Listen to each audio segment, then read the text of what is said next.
All right. Well, good morning, everyone, and good morning, listeners. Thanks for tuning in today. We have a very, very special guest on the show by the name of Mr. Chip Huth. Chip, thank you so much for joining us today. We really appreciate you coming on the show. Brian, thank you very much. And Greg, thank you as well for having me.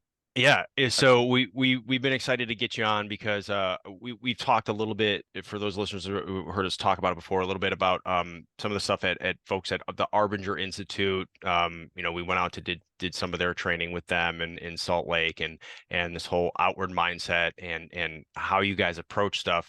But I would love to kind of get the overview from you, Chip, because this relates directly to what your role was in law enforcement, which you have an extensive law enforcement career, metropolitan area like Kansas City. So there's a lot that you had to deal with.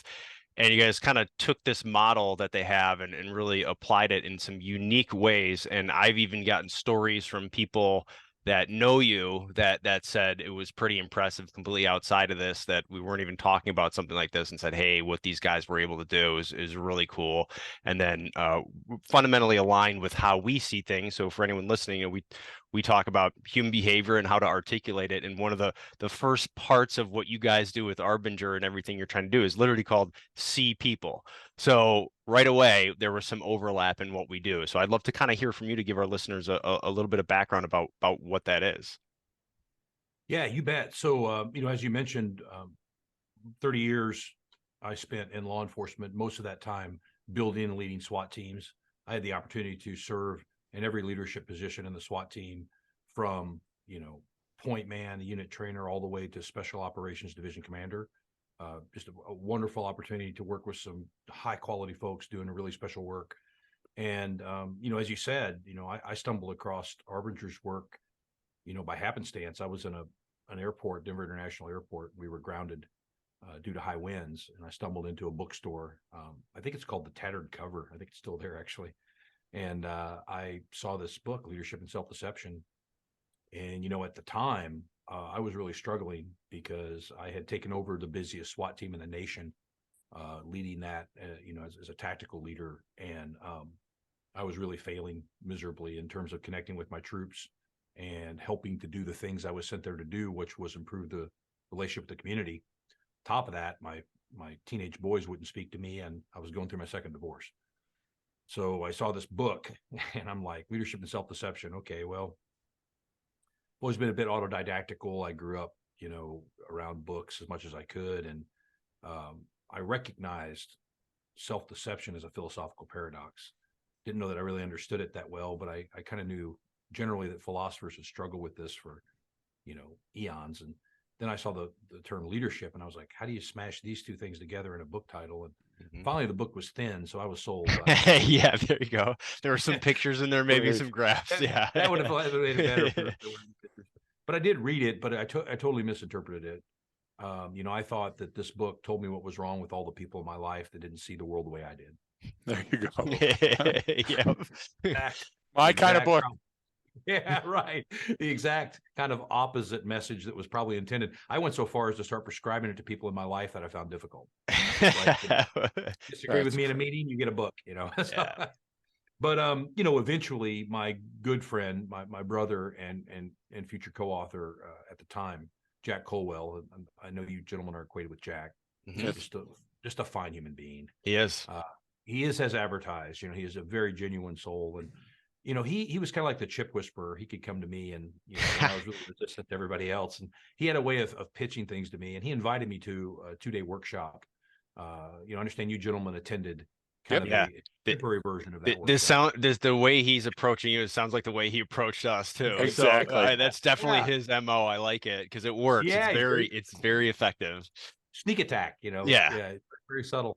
So he invited me back then. Of course, there weren't PowerPoints or anything. We were drawing stick figures on butcher paper, and that's kind of how it was. And I just remember, like, halfway through that workshop, it hit me like, oh my, they're talking about me in this book.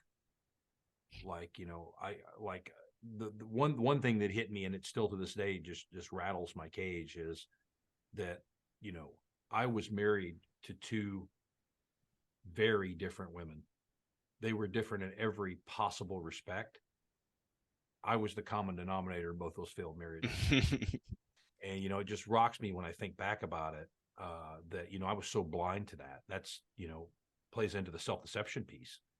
I can see what's going on with everybody else and what their problem is very clearly, but I'm on the wrong side of my eyeballs. I certainly can't see how I'm contributing to my failures. And so, to shorten this story up a bit, I go through the workshop and I think, wow, there are implications for this, not only in my leadership with my team, which was I really need to improve that. I wasn't seeing them as people that mattered. I was seeing them as pieces on a chessboard that I could manipulate to achieve an objective. And of course, they were building their resistance to me into their obedience. Right. And there's that, but then there's also this community issue that we had. It's like, why are we getting so many complaints? Well, before I had written it off as, well, it's because we're doing kinetic work.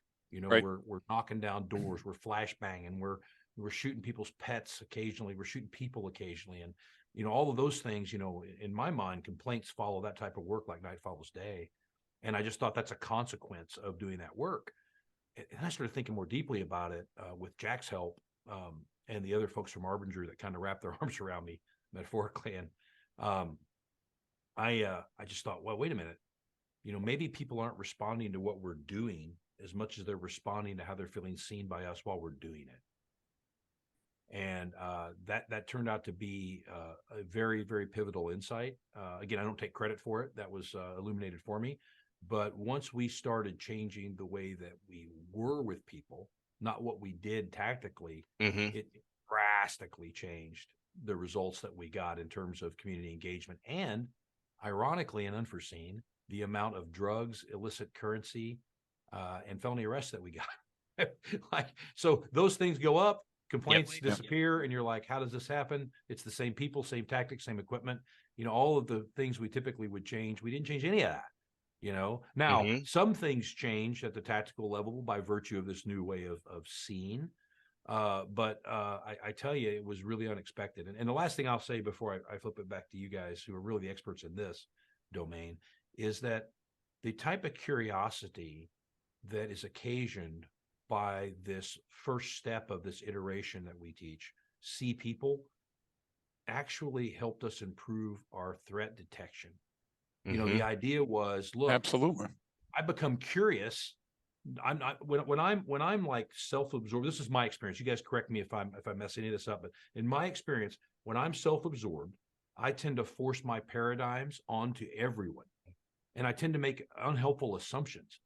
When I'm more open to the reality of other people, what I tend to notice is anomalies, deviations from baseline in human behavior. Why is that guy wearing a coat in July that's that heavy and long? I start asking questions. Why is he taking a shorter step with his right leg?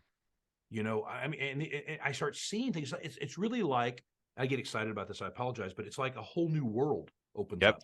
I'm looking at the world in a different way. It's like I'm inhabiting a different reality. So I'll pause there, but there's a lot probably to unpack.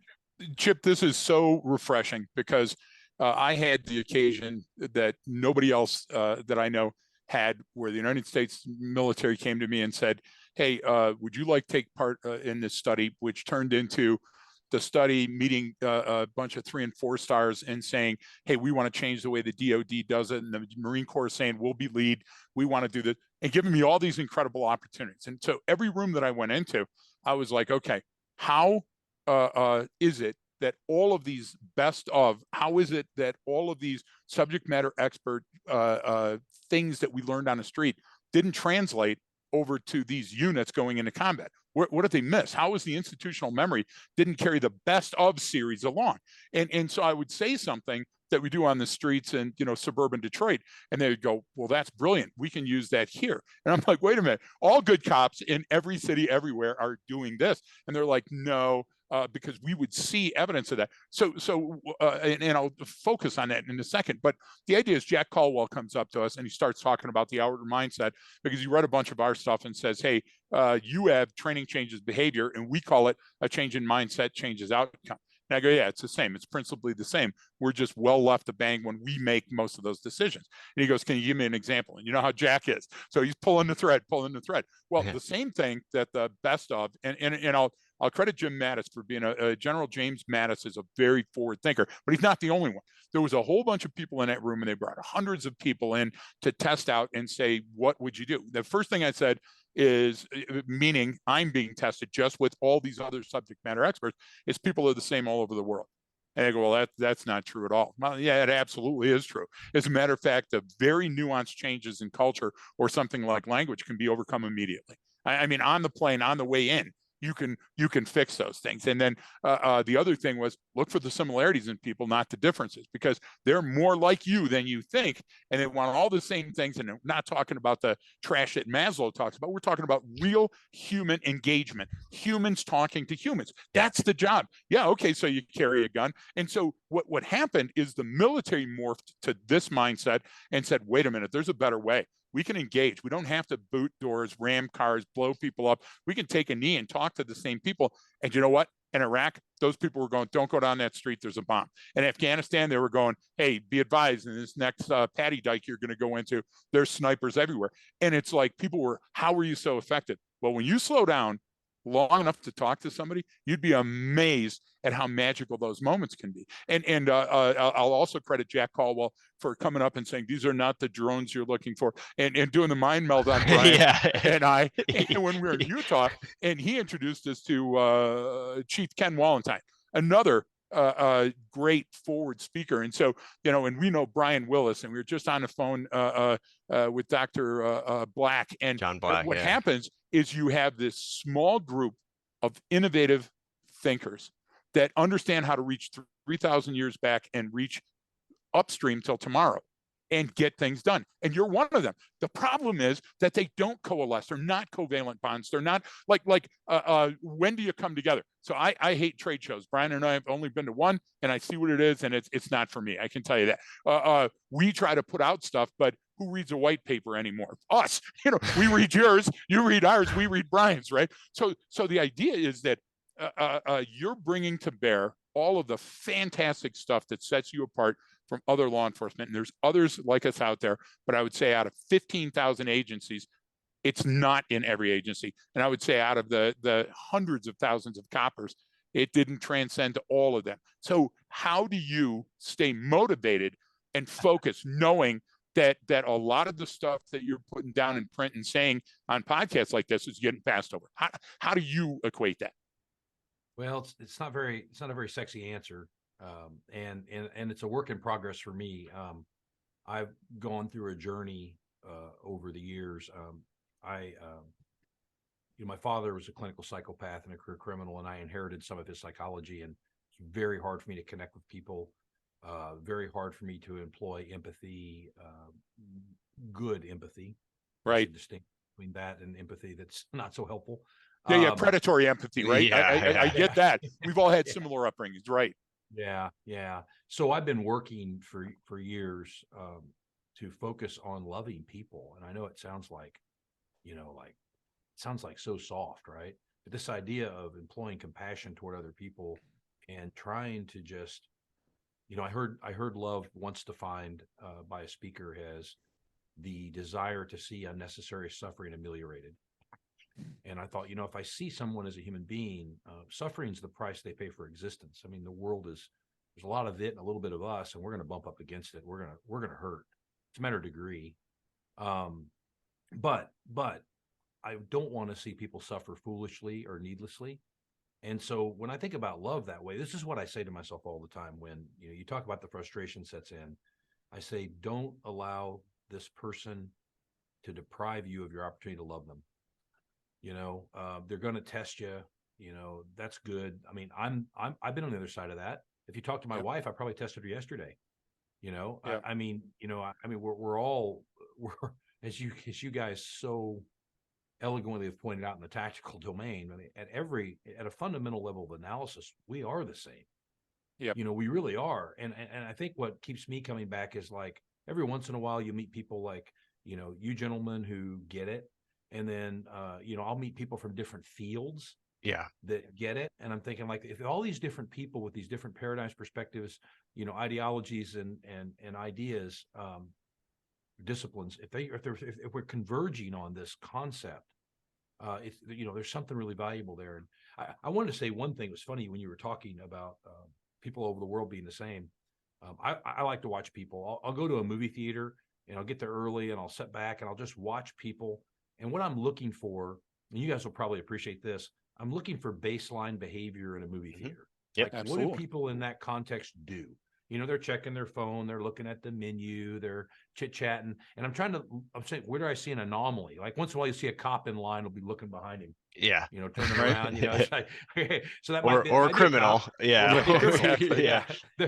We don't want to get into the similarities there. Yeah, So, no. so I was in Mexico last week working in central Mexico. I was in Leon temporarily. I went to a Walmart to get some bottled water. If you're ever in Leon, go to the Walmart, get bottled water. I come out and there's a little Dairy Queen there. And so I grabbed me a banana split and I sat down with my back to the Dairy Queen on outside of this little patio area. And I start watching people. And I speak second grade Spanish. And so I really don't understand the language, but I'm sitting back and I'm just watching the people. Right. I'm watching them interact with their kids. I'm watching them go in the store. I'm watching the couples walk by. And, if you were to mute the language, you could be anywhere in the Right. world. Exactly. Their behaviors, the way they talk, I could literally intuit what was happening between a child and their mother. Yep. Based just on the facial expressions and the body language, not even knowing what, although I did understand the word cayete. I think that means shut up. I think, but the way she spoke it. So I just, when you said that about people and the commonalities between people, that was just one illustration in my recent past where I was like, oh my, like this keeps getting reinforced to me. Now Exactly. the question becomes, what are the implications? And I'll throw that back to you, gentlemen. Right. No, Yeah, and we, because one of the sayings we like to use to really summarize is, you don't have to speak the language to read the writing on the wall, right? You don't have to know something to go, I got it. I got this situation. I'm 5,000 miles from my home and where I grew up, but I get it. This is a whole world of different language and culture, but okay. And getting through that, it either takes some sort of training or some experience where you have exactly. light bulb kind of moment, like in what you talk to it, when you're in this bookstore, I see this book, and then I love the reaction is like, oh God, I got to give this to some people to read because they could really, that's the best. I love that. When I've had people, do that too, we're like, oh yeah, there's more people should really take your course because they said, and then by like the second day, they're like, hey, I'm starting to realize that my own actions really did a negative influence in the situation, and they feel bad. And it's like, look, man, like you didn't know that at the time. You were being trained to do what you did. You were mimicking those who trained you. Like Exactly. now we have the recognition there. Okay, good. That's the first step. But what one of the most difficult things for a lot of folks to do, which you kind of seem to do, which took you, it sounds like it took you some time, is when you have this, because you guys with the Arbinger has a very simple, it's boiled down to a simple thing of see people, adjust efforts, measure impact. Well, which is phenomenal because you can boil it down Yep. to those three elements, but then you could spend the rest of your life really diving into what that is, right? Which I love stuff like that, where you boil it down to some simple message, but it has so much meaning behind it. But what it took you a while, what you realized, you finally did what I call the Taylor Swift, where you do the, hey, it's me, I'm the problem, it's me. You realize like you do the, oh, wait a minute, I'm the one here. And what you're able I'm not sure she's actually genuine when I she says so I know you don't know this, but let's not go there. I'm a huge Taylor Swift fan. no. Exactly. Listen, I am too, but I pay Okay. real attention to her lyrics, and I'm pretty Yeah. sure she's just kind of leading on these guys. I don't know. It may Maybe be. like they think they got a That's shot. so funny. Well, yeah, exactly. But then when you did it, so you kind of took this model, you took this outward mindset of looking at things, but it's not you personally is always I say the most difficult one. We teach a lot of Yep. external stuff because what we're really doing is talking about all human behavior. But if I get you, Chip, to go look at see those other people, this is how we articulate that. Eventually, over time, you're going to get to the point where you go, hey, wait a minute. It's not just about those people out there, right? You got to give people the breadcrumbs. But what I love about what you did is you said, wow, this is how it affects me personally. Then organizationally at the police agency, but then literally down to the tactical level. And where we go, it's like, look, your tactics, techniques, and procedures, they're probably good enough. They're going to change over time as you learn new methods and things. That's fine. But what aren't we focusing on? What aren't we doing here? What because that's what we teach is we provide a think with a K, not a thing with a G, right? You got all the things on your uniform and vehicle, like let's provide Plenty. this think. And so how did you finally, or was there something that led you to realize, like, wait a minute, this isn't just about this one thing. This has this universal approach to it that I can use literally on and in any situation, whether it's tactically, operationally, strategically, organizationally, looking at myself in the mirror. How did you get to sort of that point, or when did you realize that? Yeah, I think it was a kind of a process actually, but at first I thought of every step of that iteration, see people, adjust efforts, measure impact as tactic. I Hmm. had to really break out of that paradigm and understand that that first step, that see people, is not a tactic. That's an actual way of being in the world, Hmm. and a way of showing up with other people, and it's driven by curiosity, and a desire to kind of get it right in my diagnosis, and then that then informs the tactics of what adjustments I make, and how I measure impact is determined by what the adjustments were. Sometimes I can measure impact just by seeing the result. Right. I use the example of this morning on the weight pile.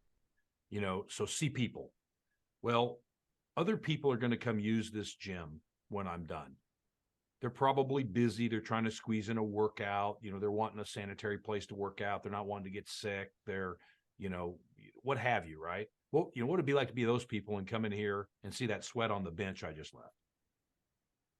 And then, so that's once I can start identifying with the future, those people that are the people that are going to be in there in the future, right? Now I can adjust efforts. I clean the bench, and sanitize the bench. And then measure impact is there's no sweat on the bench. Right. And the trash that I use to clean the bench is in the trash can, not the floor.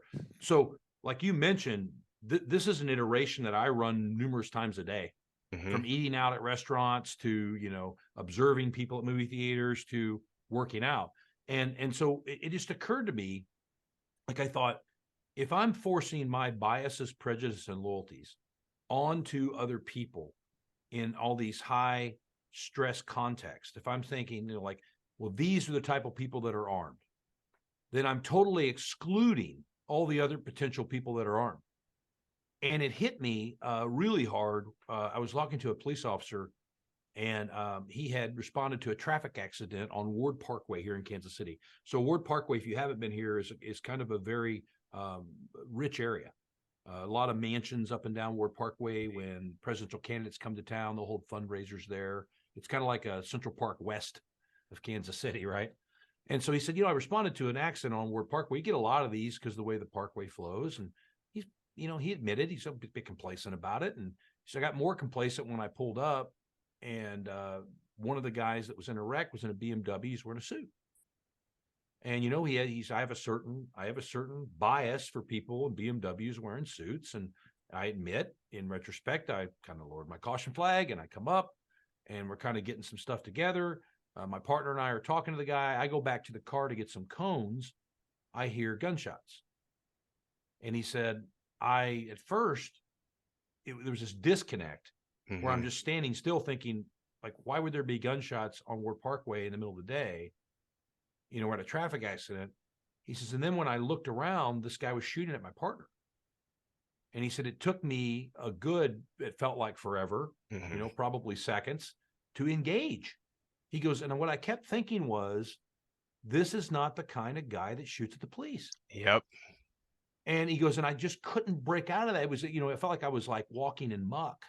I couldn't like break out of that for a second. And he goes, it scared me to death. And it scared me to death because I thought, my situational awareness based on my prejudices, my biases, just went away, to the point that, as seconds in a gunfight. Are you kidding me? If Right. I gave you 2 seconds in a gunfight, you'd take that in a heartbeat. Yeah. Yeah. And so things like that, to answer your question, started getting me really interested in going, wait a minute, there's something really powerful here that goes beyond just helping people feel seen in a leadership context, or helping people feel valued as human beings. There's something beyond that. There's actually this, like, if I see you as a person, then I appreciate the full range of your humanity. I appreciate your Exactly. capacity within that full range. And then I can start being informed by the kind of things you gentlemen teach, which Yeah. are actual observable behaviors that I can filter, independent of my biases. It actually helps me. I think you correct me here, but I think what you're doing helps me overcome my bias. Yeah, and Chip, first of all, your story is so poignant and so simple that everybody's got to replay this section. Our listeners, are the viewers, go back to this section, listen to it again. Chip, I'll tell you, I try to be a humble guy, but I like me sometimes, and that's important to me. But I'll tell you that the thing I'm most proud of occurred back in the late 70s, early 80s, when I developed baseline plus anomaly equals decision based on my work on heuristics. Back then, people had no idea what heuristics were, and I was sparring with all the greatest in the world on it because I was just a street kid going, no, you're getting it wrong. Heuristics are what's damning us into these inevitable decisions, and they're always bad. Why? Because they're all biased and they're all leading down the path of least resistance because they're easy. And so you can't look at a person and put your values on that person, and then when they differ from your values, you say that's an anomaly. That's not an anomaly. What you got to do is you got to have a tabula rasa baseline that's based on the environment and the situation and the timing and all these other factors. And what you do is then you start placing the stuff like Barbie's dream house, the furniture in, and then you see the way that it sets and which room needs the carpet and everything. Now, you take anybody and you put them in that Barbie dream house. Now you've got a baseline, and we watch what normal behavior is clinically, right? And then the people that stick out are always one of two things. They're the best guy in the room. They're the copper because he's trying to keep the security guard, trying to keep people safe, right? The soldier. Or you got the vicious criminal that's sizing up their next hit, what I'm going to steal. So if you can, and because remember, you said it perfectly, we've got to give people the gift of time and distance in a combat context, in a very kinetic world, approaching the X. And it's not binary. You can't sit there and say, well, it's shoot, don't shoot. Well, in this situation, it's right and wrong. Well, these are all black and white decisions. None of that fits. So you gotta fix you before you go into that situation. And you know, I've spent 40 years trying to get people to listen to that, and people still don't listen. They're like, yeah, well, if that guy wouldn't have done that, if they weren't the proximate cause, and if these people, and you know what? Now, guess what? All you're doing is living that script over and over and over on each new call. So that's another reason, I got to be honest. One of the reasons we love your work is self-aware. I swear, if I hear one more person talk about the imposter syndrome or create a new bias that hasn't been on the book just to talk about it, what you are is you're a genuine human. That's people sense the irony here. Everybody on this call has been divorced. Chip, I think you've got the record so far. But the idea is why? Why? Because we're still searching. Because we're broken effing humans that are trying to get through a very sometimes tough world. Chip, is it a fair assessment that you've eaten at a Salvation Army or slept on the floor of a homeless center or done those? I know I have. I know Brian has. The idea is that those experiences and interacting with humans, and specifically in extremis, which you've done for 35 years, what that does is that makes the focus, the onus, less on me and more on the community. And I think if people miss that, they need the bitch slap of reality to bring it back around, because it's not about me. It's about everybody around me, and I love your work because your work tends to show that. And I don't mean to apply your work or to paraphrase what you say, but do you get where I'm going, Chip? Do you see what I'm trying to say there? Yeah, I totally get where you're going. You made me think of one of my favorite philosophers, Mike Tyson, when he said, everybody's got a fight plan till I punch him in the face. Exactly. Right. It's like the world, you're either going to be humble or the world's going to humble you. Yep. And I think we've all experienced both of those to some degree. I'm interested in, I have an acquaintance, Dr. Gary Klein. Yep. And Gary he's talked a bit about heuristics and things of that nature. I'm interested in getting your gentleman's opinion on this. It sounded like you were a little anti-heuristic in the sense of it's not the optimal. I think personally, by the way, like I think that some of the people that I've read, like Jonathan Haidt and some of his contemporaries, will say we are intuitive creatures. We make decisions irrationally and then try to justify them post hoc.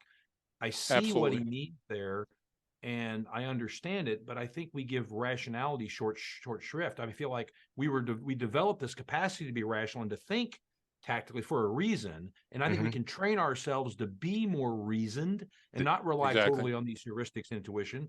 But Gary, Dr. Klein, I'm sorry, Dr. Klein in his work suggests that there is a place, a time and a place for intuitive decision making, especially when there's low discretion time. So I'm Right. going to throw that back at you, Yeah, gentlemen. And I'll start and I'll pass it to Brian. So Gary Klein and I used to be very good friends. I'm sure that if you ask him, because you're his good friend, he won't remember me. But we worked together at the University of Central Florida on a project called TADMIS, Tactical Decision Making Under Stress. One of my dear friends who's now on our board, Dr. Joan Johnston, was on that, and a bunch of other critical thinkers. I was not the critical thinker. I was the self-taught Gladwellian outsider that they brought in as part of the process. And here's what I know about heuristics, and you can study the rest of your life, and there's so many different heuristics you can waste a lot of time on. There's template and prototypical matches. A template match is the exact same thing. A prototype is close enough, cognitively close enough to spur you into a decision. So decisions in extremis, and I was on small unit decision making and a bunch of other programs for DARPA and IARPA and for the DoD, all where Gary Klein was in that same orbit. Gary's work is brilliant. Gary's work goes on a shelf. Now, with his shadow box and some of the new projects, he's going out and reaching out and changing that. But all the stuff that was back then, I was in a combat zone embedded with the U.S. Army sniper team or with the United States Marine Corps on the ground, going house to house in the streets. And so I kept, coming back with information and saying, hey, these things are right and these things are flawed. And I'll give you a very brief example. All humans respond to external stimulus the same exact way. If they don't, they've got a mental problem or they're up to something, right? So in your environment, when things are occurring and you see these heuristics start to line up and they fit the situation, that's when you got to do the mental etch a sketch and go, wait a minute, I have to make sure that this is actually what I'm reading. Because bad guys, well, for example, earlier I was talking about the predatory empathy. People nowadays, and I came up with that term 35 years ago, now they call it grooming. Well, what's predatory empathy? My uncle was predatory empathy. He would come over, hey, big guy, come on over this and that, and I would get molested. So I got to read that early on. So that became a prototypical match on a heuristic where when I was on the street and I saw it, I go, that looks a lot like what I had. That looks like my experience. So what Gary Klein got right is that your tacit knowledge can feed forward and make a heuristic a powerful lens. But the problem is that we're trying to teach it as a check in the box. And that's not how humans are. Not all humans have those same experiences. So what Brian and I try to do is train you on seeing the world through your lenses. Because if you see it through my lenses, the glasses don't fit right. And maybe you don't understand. You get what I'm saying? So all we're doing is trying to change your perspective, open your eyes and your brain to what those things mean generally. Okay, I'm a generalist, and then what they mean specifically within Klein's a specifist. You see, so we love Klein. We got nothing against Gary Klein. The problem is though that some people continue to think that their stuff is out of our orbit because we published first or we came up with an idea or this or that. I tell people, Left of Bang was the greatest after action review any of my students ever wrote. Am I sore that somebody wrote a book on my theory? No, I'm proud of that. I'm humbled that they thought it was amazing enough and a bunch of people bought that book. And that's the same way I feel about Klein. Klein's a critical thinker, but Klein's always trying to push stuff towards a decision point. What we're trying to say is that this decision point is going to be inevitable. How far before it can you influence a positive spin on that? And Brian, and what you talked about, Greg, is what we do is rather than learn this framework in a sense and learn what this is. It's here's the elements. Okay, here's what you have to figure out what those elements mean to you. So Chip, you have so much tacit knowledge, and I tell this to every law enforcement officer I'm ever in front of is you have more tacit knowledge in your trigger finger than most people have in their whole body. You just don't know it because we haven't maybe put words to our experiences. We don't know how to articulate it. So we're still learning as we go. It's still almost discovery learning, right? And so what Greg was talking about, the template and prototype matches, you can tell a rookie officer coming up right now, Chip, and go, you can tell them every one of your experiences, every one of your stories, but it's not going to be real to them. So they're not going to recognize that in the moment. They have to develop their own. But what you can do is give them, here's the elements from that I saw coalesce. So don't worry about the exact, this is the situation, there was this many people, this was the caliber of weapon, this was the type of vehicle. It's like, no. These few elements started to coalesce. And that, if I had known that then, I would have been able to mitigate this or would have been act sooner. So now what I do is a new guy going, okay, Well, I have different experiences, so I have to make that real to me. So what we focus on in our training is here's what that element means to you. So here's what heuristics are. Give me an example of this. Here's what urban masking and social camouflage looks like. Do you have one? Oh yeah, I saw a guy and one time he did this. Got it. So now you have a term, but it's your story, not my story and my definition of what it is.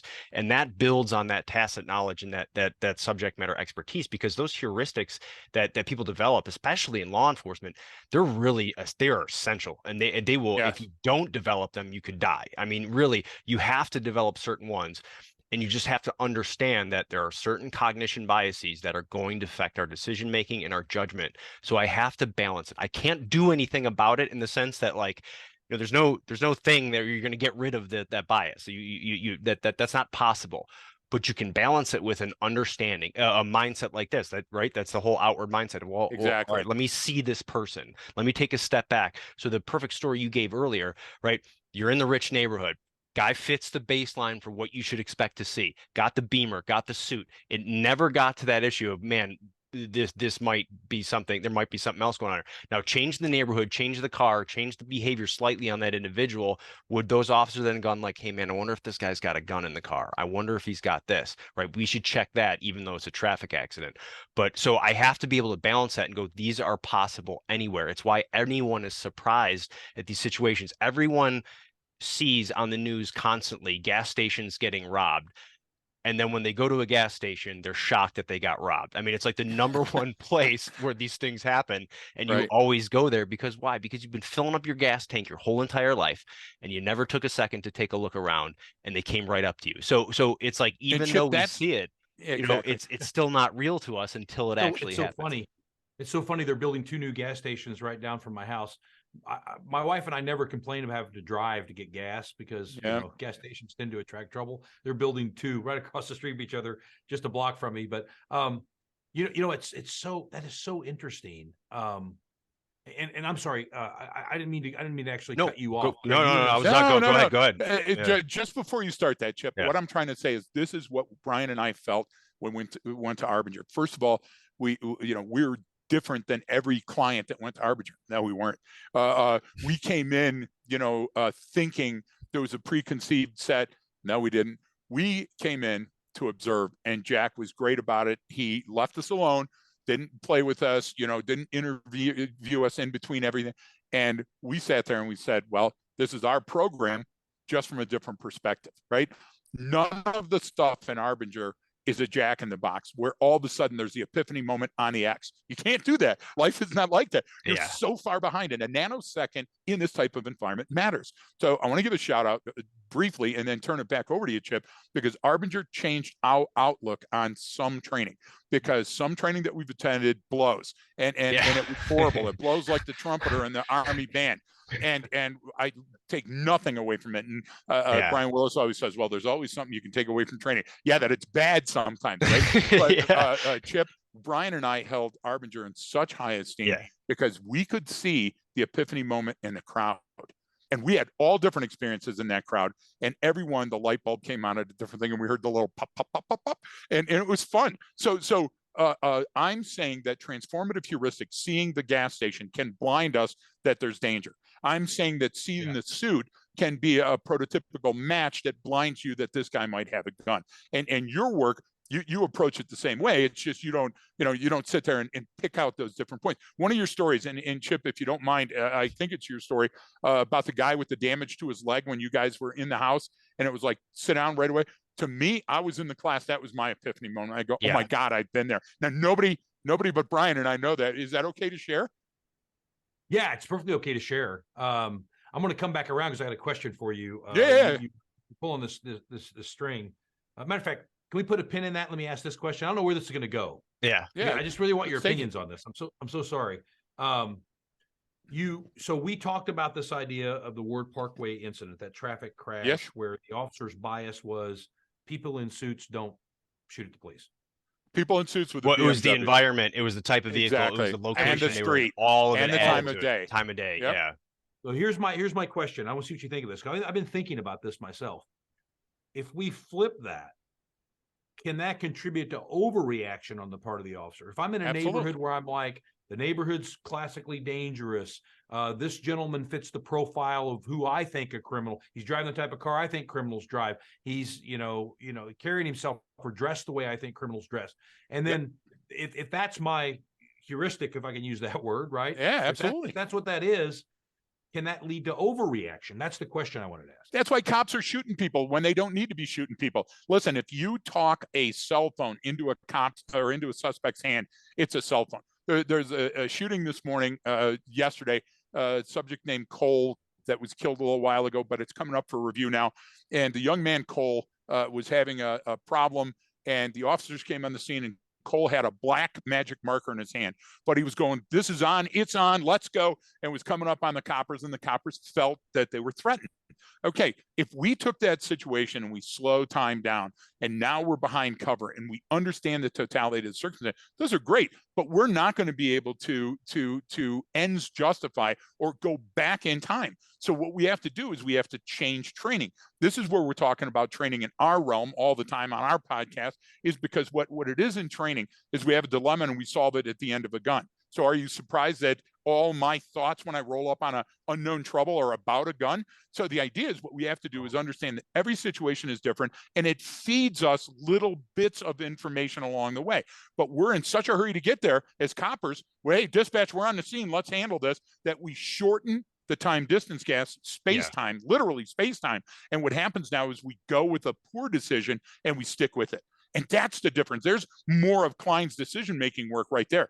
If you have more time, and if you're in a position where the stakes are lower, you'll make better decisions. So we as coppers have to force other coppers to think that way too. Stop rushing into the scene. Stop going at the end of your knife gun or anything. So I would tell you this, I'm looking at that guy with the BMW downtown Detroit, and he's on Woodward, pulled over to the side of the street, and he gets out of his car for a traffic accident. I'm going, okay, big time. Where's the cocaine? Where's the gun?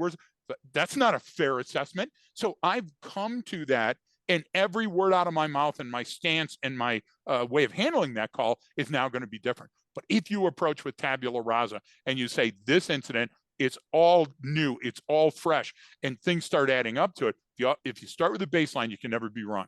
Because baseline against, look, and Chip, I'm not teaching you anything. I'm talking to the viewers. You take the known, you take the unknown, and you have to compare them against something. The baseline is the perfect comparison. You'll be right more than you're wrong. Because if you're measuring it against you and your personal experiences and the way Uncle Paul acted and the food that you ate last night that was bad and you didn't get enough sleep, then you're going to give a shitty response, and that citizen and that community is going to hate the cops. We know that. We know that's the truth. You made a difference in Kansas City, Missouri.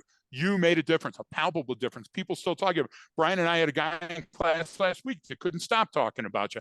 That's fantastic to us. So we're not doing this to get a pat on the back. We're doing it at the time because it's the right thing to do. So you're spot on. You change just a few elementals, and the entire situation changes, and that needs to be taught at the academy. Yeah, I think it's worth saying too, and this isn't false humility, but I credit the team, the men, and they were all men at the time that were on that team, because yes, I introduced the concept clumsily, and I was still struggling with it too, but they were the ones that put their faith in me, and went against their instincts and said, you know what, we're going to actually see what this is about. Let's see what this unconditional regard for people is actually about. That's so true. And they actually did, and with each other and then with the community. So I always want to kind of shift credit back to them, because without them, we wouldn't be having this conversation. I'd be one guy wandering around the woods, with an idea, that I picked up from somebody else, wasn't my own. And you could have easily, Chip, turned into Ted Kaczynski, you know what I'm saying, the Unabomber, and been writing manifestos, right? But the idea is you didn't. I'm not that good at math. I'm not. Oh my gosh, that's hilarious. That's so funny. It was funny. I people like, I make this comment all the time. Like I'm actually friends with my first wife now. We had dinner together when I was in Dallas. So she lives in Dallas now. We had dinner together a few weeks ago, and I told her, I said, it's amazing how much nicer you became when I quit being a jerk. Here we go again, right? You completely changed, right? So that story you were talking about, though, look, that story was the very first time that I ever attempted to use a framework that Arbinger taught me called the influence pyramid. And it's just basically a framework to help discipline your thinking around how to influence people productively. Not a tactic necessarily, but it kind of undergirds the tactics, you know? Certainly. So the idea being, I could be the best tactical communicator in the world. I could know all the right phrases, ask all the right questions. But if I have contempt or disregard for you, your humanity, you're going to pick up on that. Yeah. And it's going to undermine everything I do right at the behavior level. So the influence pyramid, I learn it in a workshop, and I'm out on a search warrant. And it was one of those things, we were hitting a house for homicide, and they had a couple guys they wanted us to scoop up. So they got a drug warrant, and we go into the house under the pretense of looking for drugs, which we find. And we also find one of the suspects. And I think it was a witness, I think, to the homicide. And so we get in there, we get everybody secured, and we're starting to process the scene, starting to exploit the scene, right? So we're in that phase 2 where things are not kinetic. And the suspect walked up to the house just to kind of see what was going on. And the trailer team picked him up. They recognized him, they stopped him, and they bring him into the house. And so I asked him to sit down on the couch. We were going to detain him. Obviously, we cuffed him. So we're going to sit down on the couch and wait for the homicide detectives. He goes, "Yeah, I'm not sitting down on the couch." And, my instinct was like, I don't know if you know who I am. Like, Yeah. I'm kind of in charge here. Exactly. And I'm thinking, like, you're handcuffed, and I'm 235 pounds at the time. Yep. And, yeah, I'm pretty sure you're going to sit down on the couch. Like, these things are running through my head, right? So I was brought up I became a cop in 91, right? Ask, tell, make. And that was the paradigm that I was taught her. Ask, tell, make. I asked, and, now the next step is to tell. And sometimes that gets smushed together with make. But I stopped for a second. And I thought, well, got this framework I just learned. They didn't teach it dealing with a homicide suspect in a drug house. Mm-hmm. But, let me just think. One of the principles was, if something you're doing at one level isn't working, the answer is generally at a lower level. And this framework is kind of built up in a pyramid, and the top level is correct. And so I recognize I'm correcting him right now. He's doing something I don't want him to do. I'm trying to give him a correction. That ain't working. So I drop down in my mind, and the next level below is teach and communicate. Like, if your correction isn't working, maybe you haven't clarified expectations. Maybe you need to explain why you want what you want. Okay. So I said, well, sir, let me explain to you. If you're standing up, everyone's going to want to stand up. And we've got to be loading equipment in here, Pelican cases, all kinds of stuff. You'll be in the way. It'll be harder for us to get this job done. And, it's just going to delay everything. It's going to take longer if you get downtown, talk to the detectives. I really explained it. And I remember there were a couple of patrol officers looking at me like I was crazy. Right. But I explained to him, and then he looks at me and he says, "Yeah, whatever, man, I'm not sitting down." And I'm like, "Oh, well, this ain't working very well. Like, now I should just knock him down, right? Like, I checked the box. I did my duty. Now I can go back to knocking him down, which, if I'm honest with you, is what I really wanted to do anyway. Yeah. That's where I was at in my mind. And, but I thought, you know what? I'm here. I'm here. This is like a laboratory at this point. I'm going to stay with this framework. So the next level down from teach and communicate is listen and learn. So if you're teaching and communicating isn't working, maybe you haven't properly diagnosed before you prescribe, right? So I just simply said to the guy, the only thing I could think of, I said, "Hey, man, why won't you sit down?" He says, "Well, I'll tell you why. I was shot a couple of weeks ago. I got 7 pins in my knee. If I sat down and bend my knee, the doc said the pins are popping out.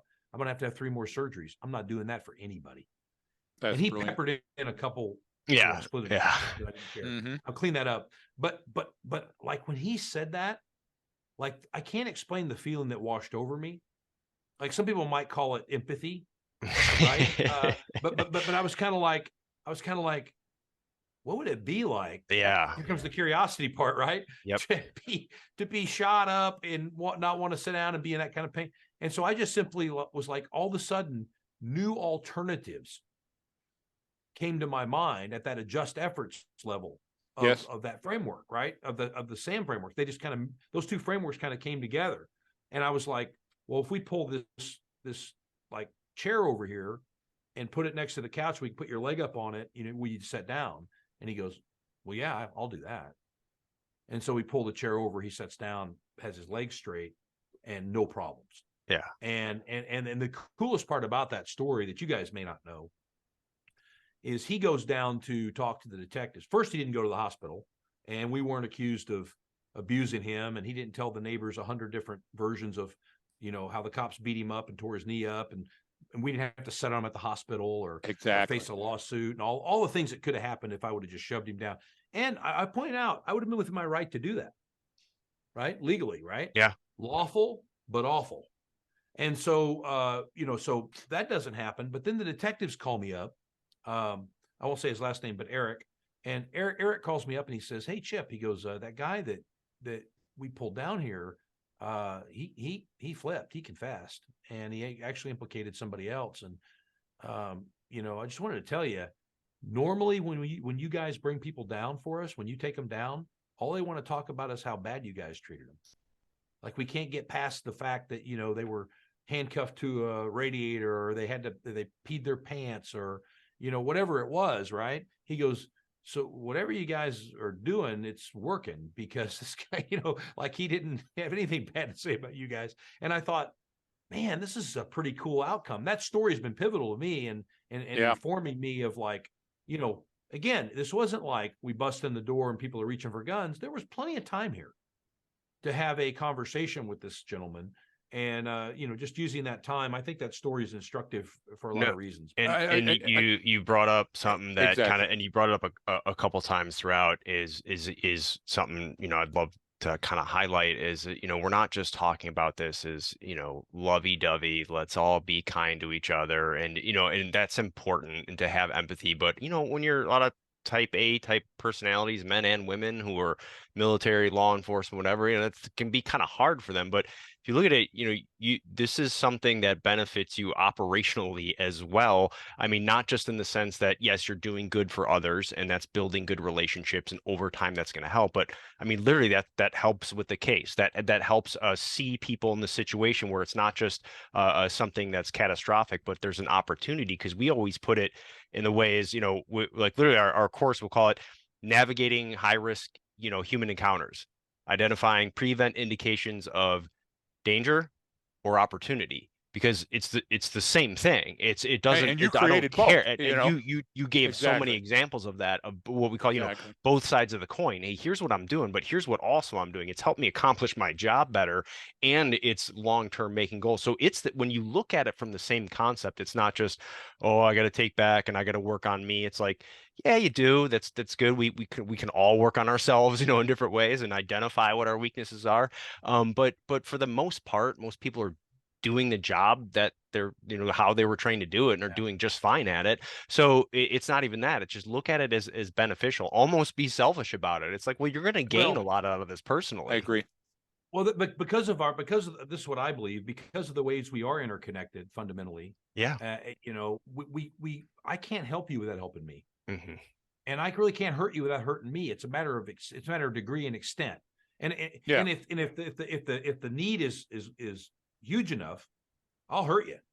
And Yeah. what does that do to me? It changes me in some way, but the trade-off is worth it if it's a school shooter. Right. Of course. But the trade-off isn't worth it if I'm just abusing people by virtue of having a position of power. And Hmm. you mentioned empathy. We've talked about it a couple of times. I actually got invited to co-author an article on empathy, and I've been working on it on the planes plural, and I've started over 3 times, because the more I started writing about the importance of empathy, I started realizing, like, look, really what I want to write about is compassion, because Hmm. empathy, Right. there's a time and place where empathy can be a positive force, but oh my, empathy is also what causes all the secondary trauma in law enforcement officers and paramedics and firefighters. Of course it does. Mhm. There's a dark side to that. And I think, what I'm really talking about is what you're talking about, is Hmm. just Exactly. simply compassion, being able to have a desire here to help this human being that's in front of me experience the natural consequences of their decision, but in a way that doesn't cause unnecessary suffering, right? Yeah. I'm not trying to pile on. The necessary consequence of him being arrested is he's got to go face whatever he's got to face. And the natural consequence of him putting his hands on me is he's going to have force used on him. But everything else being equal, in that situation, what was called for was getting curious, getting closer to what was actually going on, and responding compassionately. And it's one of those Spot things on. that I think that when you try to talk to a lot of hardcore law enforcement or military folks about, I mean, I'm going way outside of my depth here, but I think there's a inherent vulnerability people feel, like an insecurity, Mm-hmm. and it manifests in really tough people, which really baffles me. But I think about our lives, the lives that the three of us share, the way we were raised. I mean, I'm just like, man, we've had some of the same experiences. You mentioned Yeah. Salvation Armies and mission, like, oh my. You mentioned abuse, oh my. But I'm thinking, like, for some reason, we become formidable in the wake of all those things that happened to us. Rather than shrivel up and hide in the corner or become perpetual victims, we decide instead to become formidable Yeah. intellectually, physically, spiritually. And then I think lurking deep inside is some of that unresolved insecurity. And if you can't conquer that, you end up projecting it out to other people. You And have so to. Sure. I feel like compassion is something worth pursuing, understanding. And the last point I'll make, and Brian, you said this is a lifelong project. This Mm-hmm. isn't like I reach an end. It's like working out. You don't Yeah. work out, get in shape, and stop working out. No. Yep. Yeah. Like It's you know, Yep. continuous. atrophy One day. kick Right. in, right? Yeah. So it's the same thing. This self-development. Greg, you mentioned self-awareness. This Yep. is something I think that it's a moving target. We're constantly pursuing and evolving in that Yes. direction. I've probably said too No, much. no. You're spot on, and this is why you're so much fun to talk to. And we got to have you on the show again because there's never going to be enough time to unpack everything we talked about. But I'll tell you this, folks that are listening, stop trying to rename shit that you already know. So what Chip has been talking about for the last 5, 6, 7 minutes is resilience born from experience. Okay, which is also a way of saying tacit knowledge. But now the word is grit. He's got the grit. You know what I'm saying? So I get it, but stop worrying about that. What you did is you talked about consequences in that story, which is a compelling story. It changed me. And you talked about being tactically sound in a situation, yet operationally, you made a difference and you met the strategic objectives of your agency. Why is that important? Because I come in at night, I'm going to be working Charlie 50 car, 2-man car tonight. I'm excited. I want to hit the streets and I want to make a difference in my district. Watch commander comes up and goes, hey, you're watching this guy at the hospital. What guy? Knee guy. I'm watching knee guy. Why? That's Huth's caper. You catch him, you clean him. That sound familiar, Chip? Yeah. Okay. And so what you don't understand is what you do and what you don't do matters in your entire community and in your off-duty roll call and with your wife and kids. And I want to throw one more thing in, Brian. I'm going to turn it back over to you. I'm a person that likes to unpack quotes when I hear a good one, and I'm going to butcher your quote, but you made a quote in writing or in person at one time, and I dug it up, and it was, even a compliment can seem condescending when it's not genuine. There's your compassion and empathy right there, because we're coppers. We're on transmit. When we learn Spanish, it's command Spanish. When I come into your house, I'm not asking you, do you mind if I come in? It's move away from the door. You're not free to leave. And that authority overwhelms us sometimes, and we forget our humility and we forget our compassion and empathy. You've got it in spades. You got to keep doing what you're doing. I'm proud that we got you on the call. I mean, Brian, I'm looking, it's like an hour. I'm like, oh my God, where did the time go? I thought we just got introduced. So Greg, I've got kudos to you. I've got in full disclosure, I appreciate your compliments. I struggle still with the basics of our work. I mean, there's still days when, I slip up. I'm not as patient as I should be. I try to force my opinions on people. There's days when with my 16-year-old stepson, it's such a gift to have him in my life because he is naturally resistant to feedback.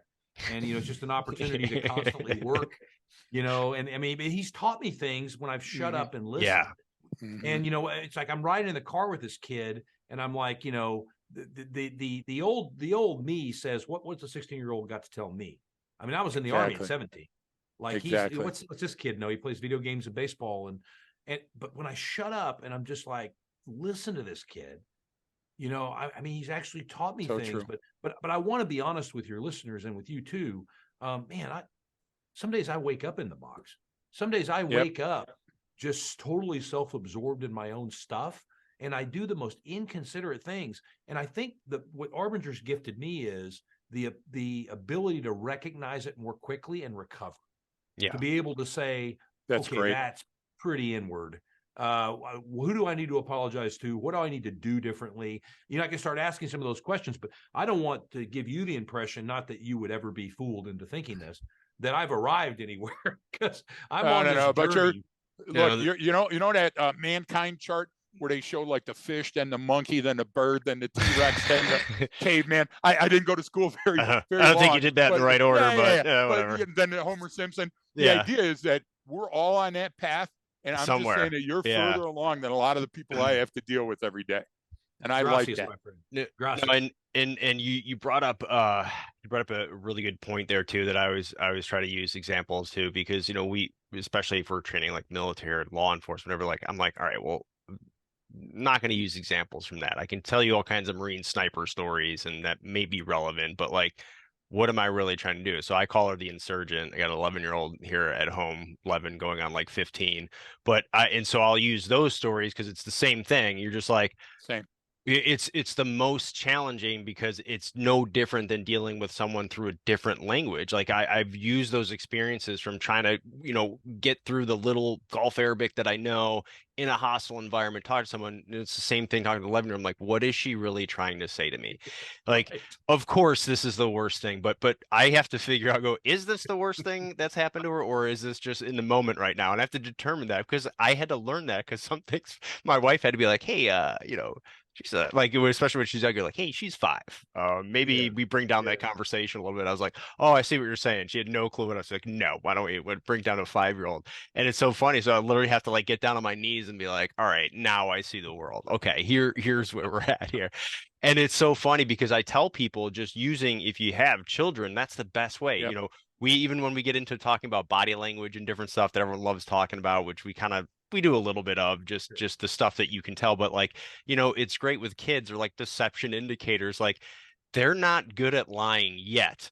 So if you can learn, it's almost like watching an adult lie, but in slow motion. You're like, oh, now Exactly. I see it. You're totally Yeah. making this up. But with kids, you can see it right there. And it's the same thing. It's that constant ego check when like she just has that response to something and you're like, I'm telling you to do this. Why aren't you doing it? Like you're supposed to listen to me. This is how this works. Like, what are you talking about? And so that constant, and I just call it the ego check. And I'm just like, all right, how do I got to do Yeah. this? And especially if we're in here, we're dealing with a lot, and we have clients and we're on calls and dealing with stressful stuff. And we got this, and we're booking travel and so busy. And then like when I walk outside this room and I go in that house, I cannot take this in there. Like that's not fair to them, right? That's my stuff. I signed up for that. That's my life. That's not Right. my wife and my daughter's life and my son's life now. Like that's different. So having that sort of ability to do that is really really important and Yeah. makes my Yeah. life much better if I can check myself at that door before I walk Yeah. back in. But yeah. My friend Mitch recommended a book to me by Sam Harris called Lying. Sam Harris writes a lot of short books, and so if you like short books, but Lying, it's an interesting little book. But there's a story in there about kid, and you talked about them not being good liars, and basically the parent meets this couple at the door that come to stay with them for the weekend, and they say, hey, we really appreciate you letting us stay there. And the kid's with the parent, and the parent's like, hey, absolutely, of course, and no problem. And the kid said, well, that's not what you said a while ago, Daddy. You said they would get a hotel, and it goes down this whole. No, no, no, Yeah. you misunderstood me. No, I didn't misunderstand you. You said, and so everybody sat there all awkward. Yeah. But it's a good point. The point he's making is that the kids are watching us. What are we Yep. teaching them, right? And I think by your patience and your ability to do the things you're doing intentionally with them, I think it's a hallmark of a good parent when the little emotional crises that you look at as being no big deal, they think it's the worst thing that ever happened. The Yeah. reason they think that Precisely. is you provided a It very safe, loving environment for them. That and probably is the worst Well, thing that that's the ever thing happened. is like you have to look Exactly. at it as like, from my perspective, it's like, well, this isn't a big deal. And then it's like, Sure. no, to that person, like this is a big deal. And I mean, that's what I've always say, and that comes into everything. It's like, look, man, like I'm the guy, like, there's no one shooting at us right now. There's no Right. bombs going off. Like That's right. I'm good, you know, Yep. until we get to that point. So then it's like, no, you have to be There's like, people there are people climbing Kilimanjaro with no legs. yeah, You and I don't have a Exactly. problem. yeah, like Like Exactly. what could possibly go wrong? But like that yeah. other person is like, no, they're in the moment, and that's the most important thing. And Yes. and being like, oh yeah, okay, this is the most important thing to You you. got to I meet them got where it. they're at. You got to Something. meet them Yeah, where they're at. yeah, yeah. And It's awesome. so yeah, but the kids one is always great to use if you're listening. I You got them agree. out there because you just got like it's all of it's like it's in slow motion. So it's like practice. It's the best practice for adults and dealing with people. And it's always fun. I always have, hanging out with them and teaching her stuff is great. My mom's like, oh, it's like, well, yeah, you teach.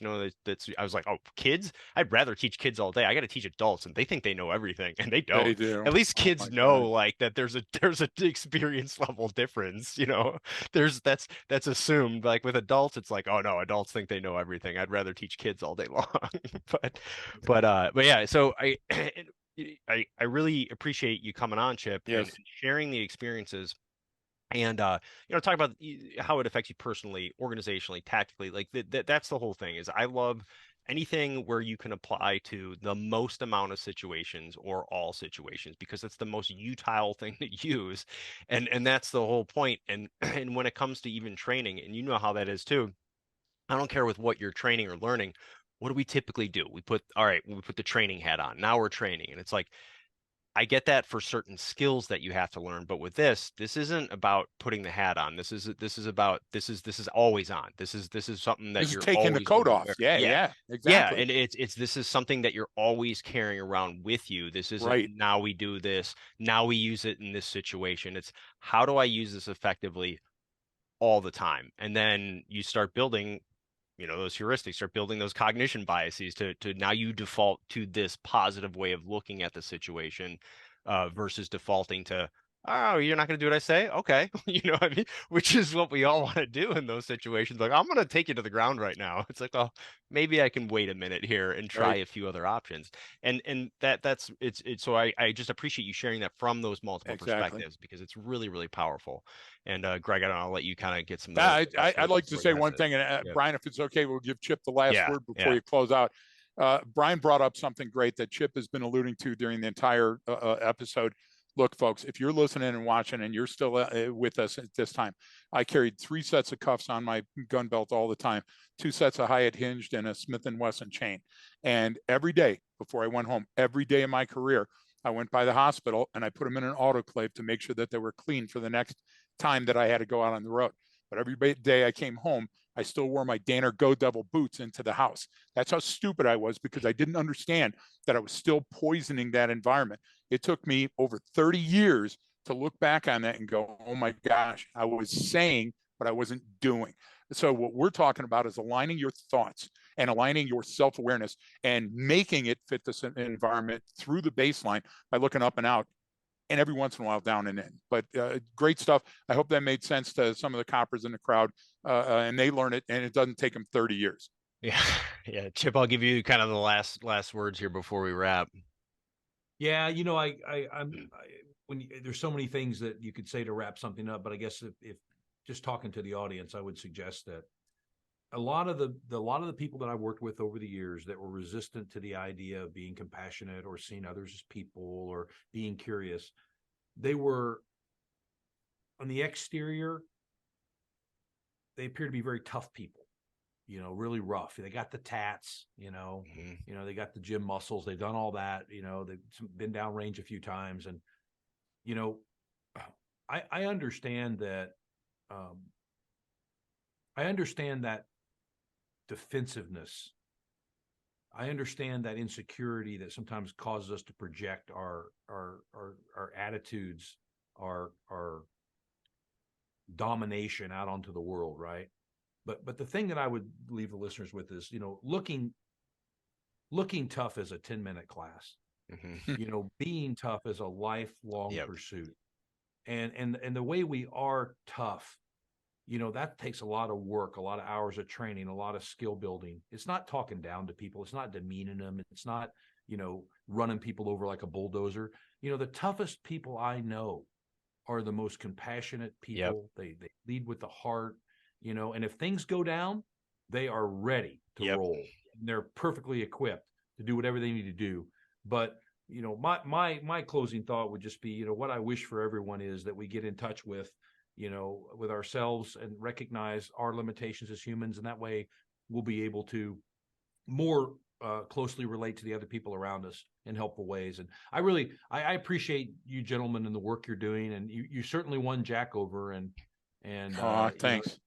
yeah, Jack has been impressed. I've looked now. He shared with me some diagrams, some things that you guys were teaching. I'm like, wow, this makes so much sense. So thank you for what you're doing. And yeah, if you'll ever have me back on, I'd love to chat some more.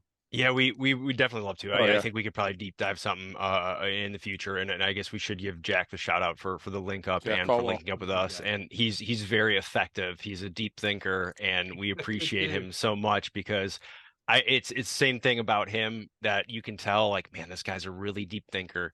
He's a really Yeah, compassionate person. He's amazing. But then at the same time, I'm like, he would not hesitate to kill me if I stepped out of line. Like I have that, you know what I mean? Like I just instantly like I'm like, this guy's been through, he knows how to handle himself. You yeah, get it Yeah. right away. Jack is amazing. And listen, if we find ourselves in Kansas City or in this area at the same time, Yeah. let me know. We'll all go out and grab some barbecue and Oh, I love it. absolutely. catch up. And I'll make up some line war stories that I can share. And yes, I'll think of That's something sexy here. that's so great. That's so Yeah. and I would throw this back at you. Let's collaborate with something. We've always wanted to Yeah. collaborate with Okay. Arbinger. We know that something might be in the works. We don't know. We the same with Jack. Jack was coming to our training. It was great. We want to see him again. And Chip, like-minded people, birds of a feather. We want to see you again too. This was Yeah. great. Okay, brother. Yep, we appreciate it. Thanks everyone for tuning in. We'll have all the links for Arbinger, some of the stuff we talked about, and to link up to reach out with Chip as well, and that'll all be in the episode details. So please check that out. And then if you have any other questions, of course, always reach out to us, leftofgreg@gmail.com. And don't forget that training changes behavior.